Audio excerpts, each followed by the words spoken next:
Welcome to Camp Constitution Radio with your host, Hal Shurtleff. The show is heard on WBCQ The Planet every Monday night at 7:30 p.m. Eastern Standard Time. It also is rebroadcast on IPMNation.org, 1:30 p.m. Eastern Standard Time on Saturdays. That's an online 24-hour news radio talk programs, etc.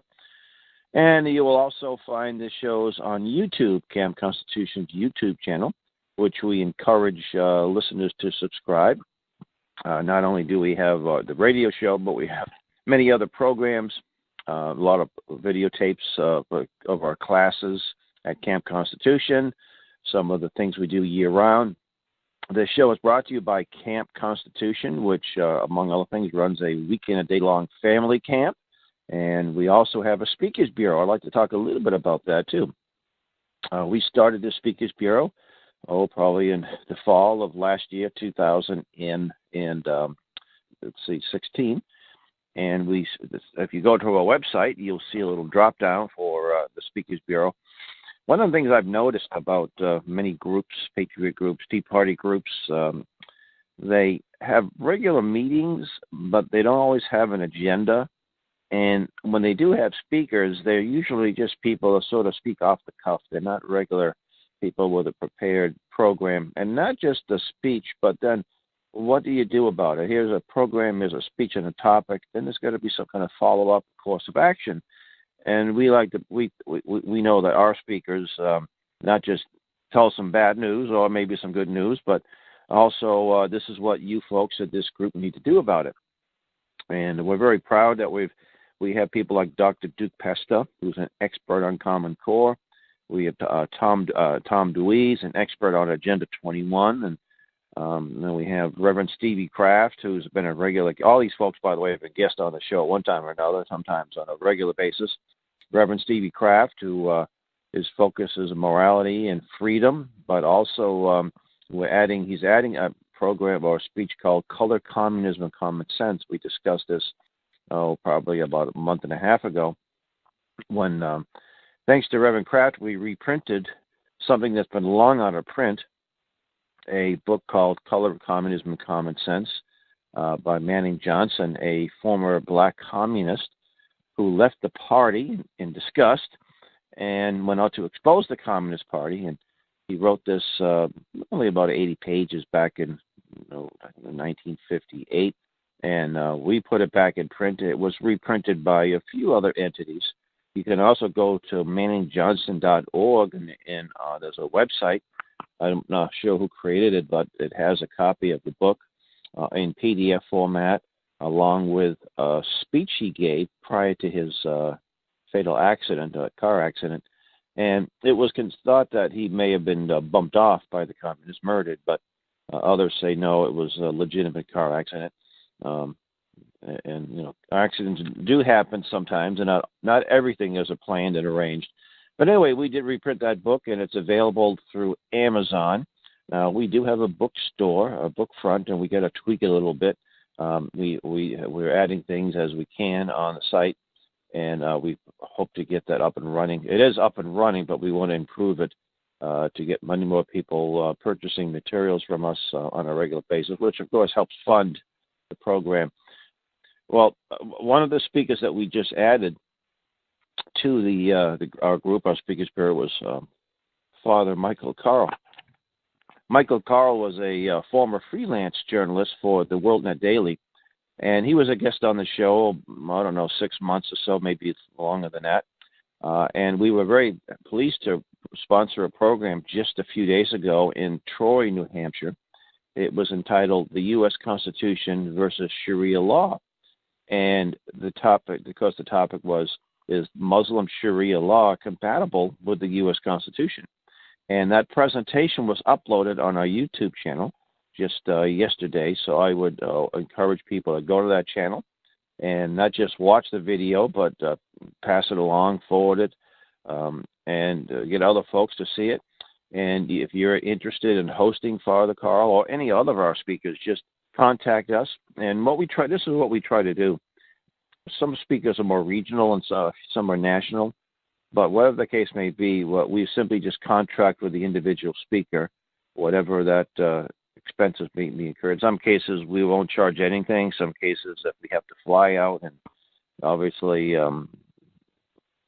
take a day and a half, 2 days out of our normal schedules, so there'll be some type of honorarium that you'd think would be included in that. We also will sponsor our own programs, our own speaking programs. We've done that with a number of speakers. Just recently, we had Dr. Duke Pesta in November of 2016 in Maine and actually New Hampshire and Massachusetts. And we had Robert Brown in recently, and also, of course, Michael Carl. Now, Reverend Carl, I should say Father Carl, he's an Episcopal priest. We want to point out that we are not a neocon organization.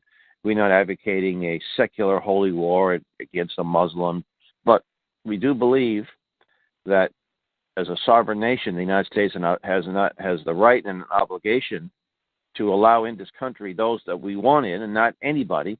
Especially if you come here not just as a tourist or a student, but come here to make this your home, that you have to be able to renounce any of your former allegiances to other countries. And according to Father Carl, when he got into the Quran and the Sharia Law, which means the path, and some subsequent writings of other Muslims that these Muslim terrorist types will follow, that there is no such thing in Islam. There's no such thing as a border.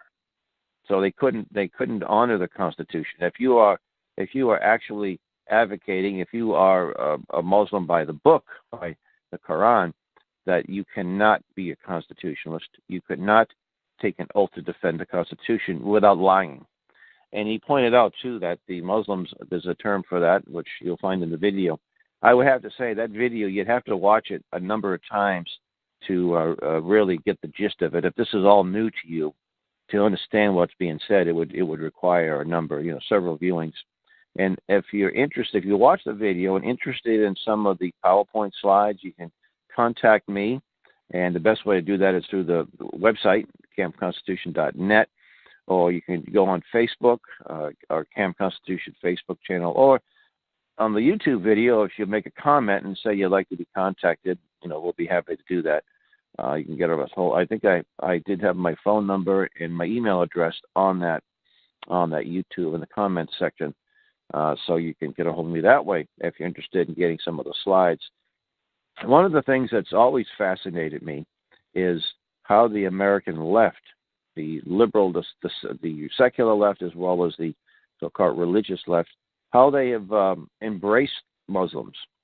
And you say, well, wait a minute now.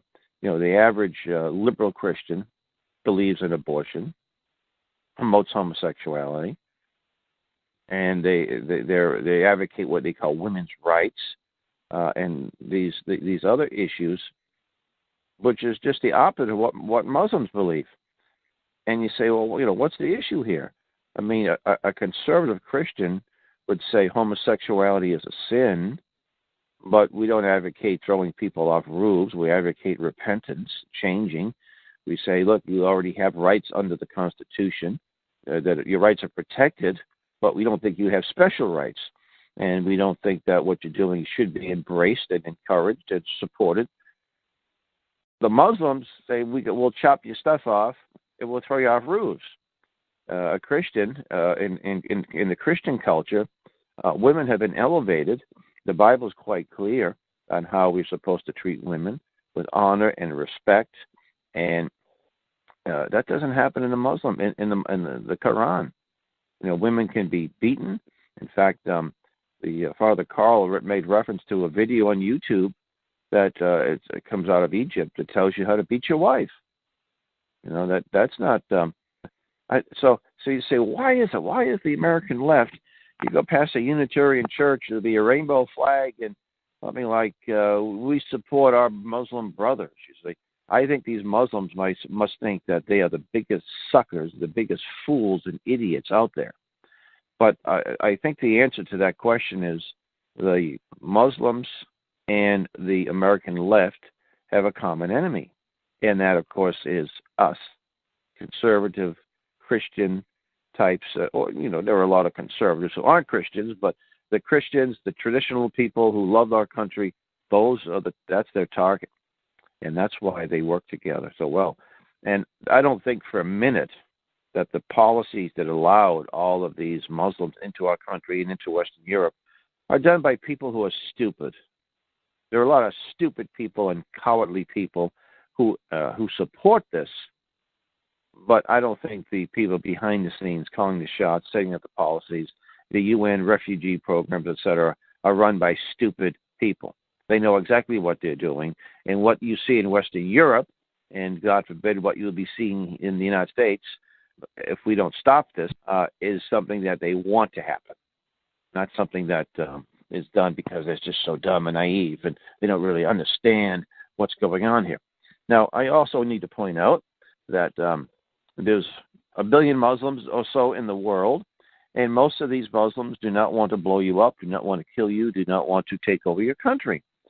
However, there is an element that does, and I have to say Father Carl explains that very, very well, the idea of a jihad, and that when they come into a country, they're not here simply just to get away from terrorism, make a better life, that they're here to conquer.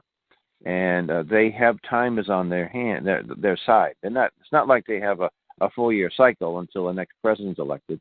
They look at things, centuries, not just an election cycle. And what you see in Western Europe, just some of the horror stories that are going on, and unfortunately, the Western European mindset they've been socialized and secularized, and basically the men have been emasculated, and disarmed. So it'd be very difficult. But thank God that there's a movement around the world, especially in the United States and in Western Europe, a sense of nationalism. Now, I know when you say the word nationalist, the left-wing mind, National Socialism, Nazis. And by the way, let's point this out too. Nazis were National Socialists. They advocated socialism. They didn't advocate free market, limited governments, and freedom. And why they did appeal to a sense of patriotism and nationalism, it was a corruption. If you live in a country where your rights are protected, where there is goodwill among other people, and you have a constitution that's adhered to, in that country, nationalism would be a good thing. And nationalism is a good thing. Love of country. It's not love of a leader. It's love of a country. And there's no shame in that, and it's a good thing. In fact, it's biblical. When you look at the Tower of Babel, what did God do? He confounded the languages, and that's where nations began. So nationhood, if it was set up by God, it must be a good thing, and it certainly is. That doesn't mean you don't care about other parts of the world or other countries, but your allegiance is to one country. And in fact, I love what Donald Trump said in his inaugural address. He said that our policy would be whatever is in best interest of the American people. He said, I want to have friendships with the rest of the world, and he expects the other nations to put their nation first as well, put their nation's interest first. And I think that's a great policy. That's the policy that George Washington had in his farewell address when he said that we have to beware of permanent foreign entanglements. And then we had the Monroe Doctrine that was formulated a few presidents later, basically that said hands off South America, no new colonies, etc. And that policy worked very, very well for us for many, many years, and of course that was abrogated. But so again, nationalism, if it's based on a love of country or that country protects the rights of people, then that's a good thing. So anyway, we're getting back. We were discussing the immigration policies and what's happening in not just Western Europe, but also in the United States. So please, I encourage you to take a look at that video by Father Michael Carl.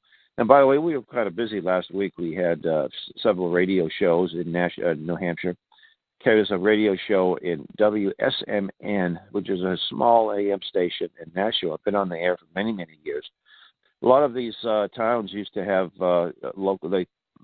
all across the country, had the local AM stations where there was local talk radio, local news, and all these stations kind of went off the air. It's really expensive because of internet and many other things.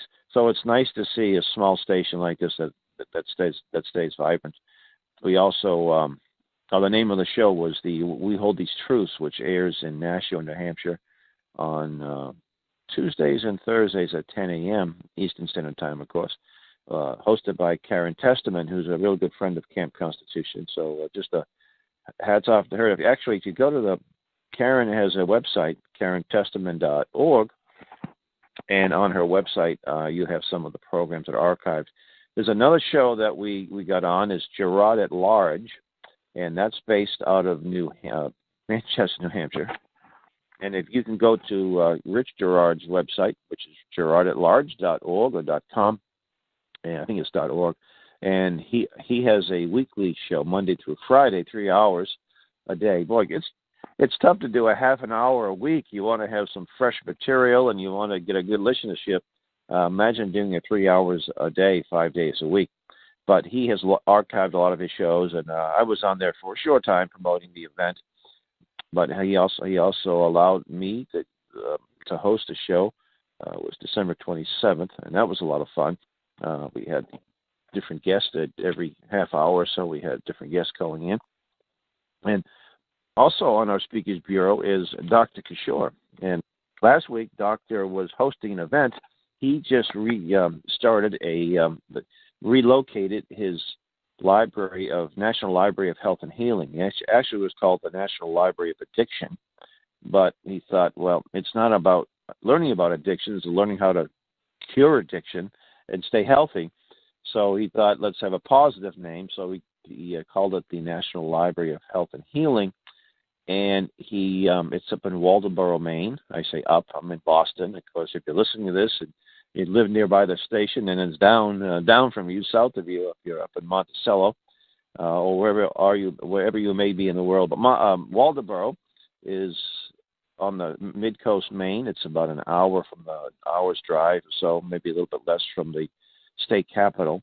And Doc hosted a program with a group called Mothers of Maine, who are very concerned about the addiction issue. And he's getting another program a week from now up there. And we're in the process of setting up a website, I guess changing the website from National Library of Addiction to National Library of Health and Healing. We'll also be at the Maine Homeschool Show later this week in Rockland, Maine, at the Samoset Conference Center. The table there will be Thursday night until Saturday, and you have to pay admission to get in, of course. And it's if you go to homeschoolsofmaine.org, you can get information about this homeschool show. And our table will have items of interest. We're promoting our summer camp. We'll have our little 10-question quiz to encourage people to visit the table and get a free copy of the Constitution. And we have issue-related items, too. We'll have things about Common Core and Article 5 and Agenda 21 and immigration. And we'll have some books. We're going to have certain books on different topics and some of the things that we published. And so if you live in Maine or in New England or you're going to be in the area, please take this in. It's well worth it. In fact, the homeschool movement, to me, is one of the greatest things that's happened in this country, in the United States.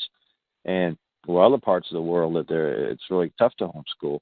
In Germany, it's illegal, and if you homeschool, you will go to jail. So much for democracy in these Western Europe. And by the way, those laws were on the books during the Nazi regime. You couldn't homeschool. The Nazi didn't want you to homeschool. And while some of the laws were taken out, were changed, they kept some of them on there, like gun control laws and laws against homeschooling. So if you are against homeschooling and you do not like free citizens to be armed, you have a lot more in common with the Nazis than you think. Anyway, see. One of the things I want to discuss a little bit here is this idea that a president creates jobs. And people in both main parties use this. Now, here we are in March, middle of March, and we're told that there's been, I don't know what, 250,000 jobs created since Donald Trump took office. And if that's true, that's a good thing. I was told that Obama, under his 8 years, there was 14 million jobs created. Well, you know, there's an old saying that statistics don't lie, but liars use statistics. And now they were saying, Obama was saying that the exports have increased under, you know, made in USA products, the exports have been increased. And that may be true, but the bottom line is that we're importing more stuff. So it sounds like, well, that's a good statistic. Yeah, it's not really so good, because even though our exports have increased, our imports have increased even more.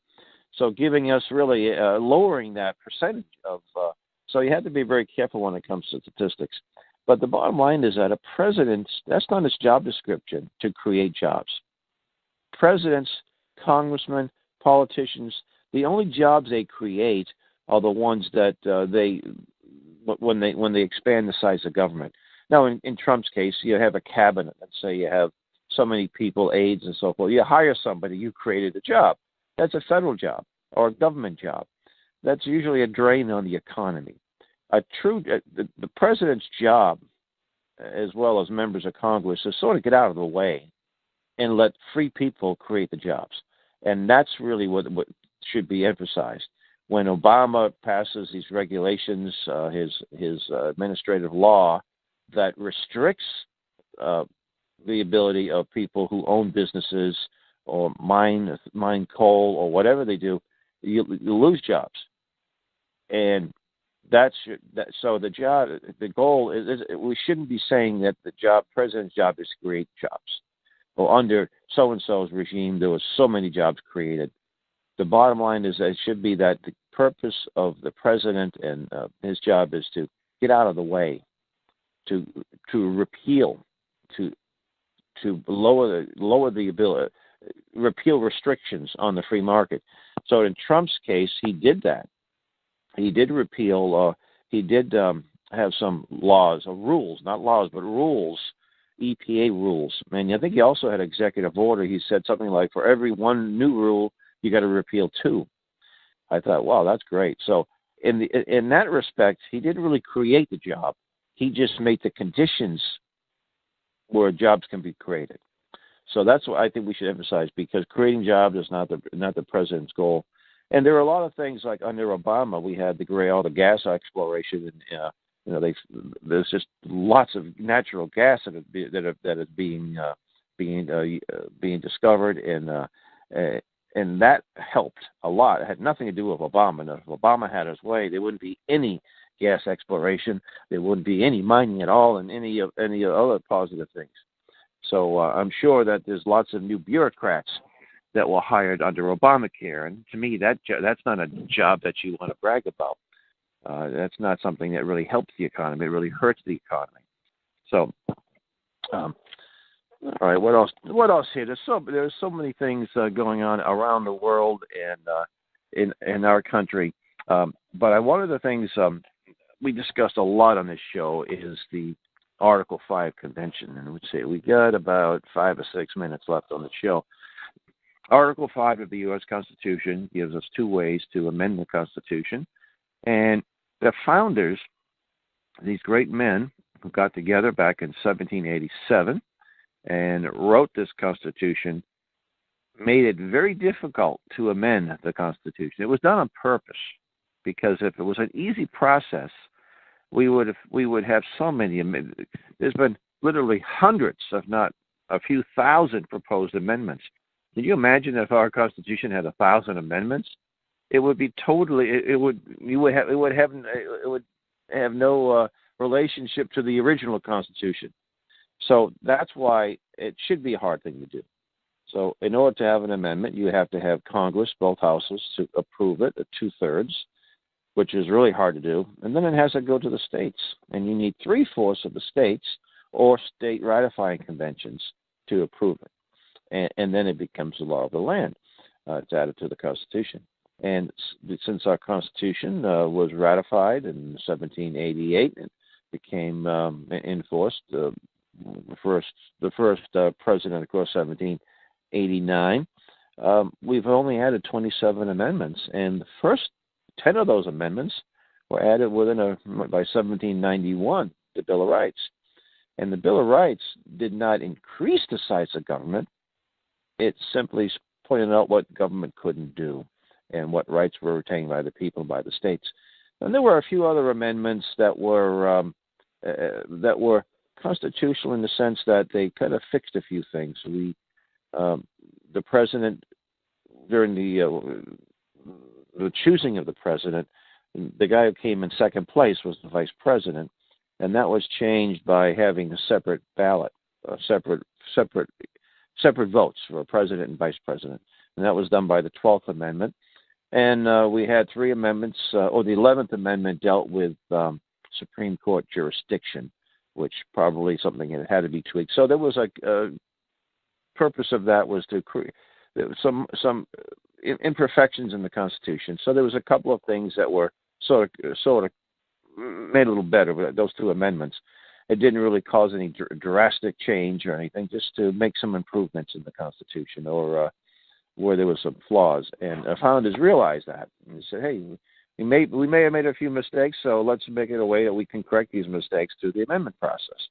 The 13th, 14th, and 15th Amendments dealt with the Civil War, slavery, and the 14th Amendment, by the way, has been used as a battering ram to destroy the concept of states' rights. It was so I don't want to get into that. That would be a topic for another show. But we're having a lot of success in stopping any of these new calls, or I should say applications. The other side, the people supporting an Article 5 convention seem to have inexhaustible amounts of funds. And I'm thinking we're being outspent about $1,000 to $1,000 to $1. But nevertheless, we hope to see there's a trend. It could be that the election of Donald Trump has maybe put a little bit of damper on it, because people are saying, you know what, let's just wait and see. So there are some Article 5 supporters that have said that. Yeah, okay, we'll wait and see. We don't need to rush into one right now. Things are looking good. Maybe we'll see how things work out, and we'll hold off on it. So I'm here in New England, of course. Where I operate mainly, we haven't had any new applications in a few years, and we've been able to beat back some of the applications in New Hampshire, in Maine, and Massachusetts. Vermont has an application, a Wolf Pack, that's the left-wing group pushing Article 5. I think it was 2014 when it was passed there, but there's now a move to rescind. And other parts of the country, there's other moves to rescind some of these older applications. So we're very pleased by that, and of course it's an ongoing battle. And if you go to our YouTube channel, you will find a lot of information about that issue. We recently had Robert Brown on a speaking tour in New Hampshire and Maine, and so we encourage you to learn about that issue as well. And we're going to close here. We got about another minute, but I want to thank you for listening. And please contact us. We don't really know. We can't take polls and see how many people are listening to the show. But please go to our Facebook page and like us and say, hey, I listened to the show. Or go to our YouTube channel and subscribe to our channel and say, yeah, listen to your radio show. And if you have any suggestions of kind of guests that you'd like to hear, please contact me. I'm very amenable.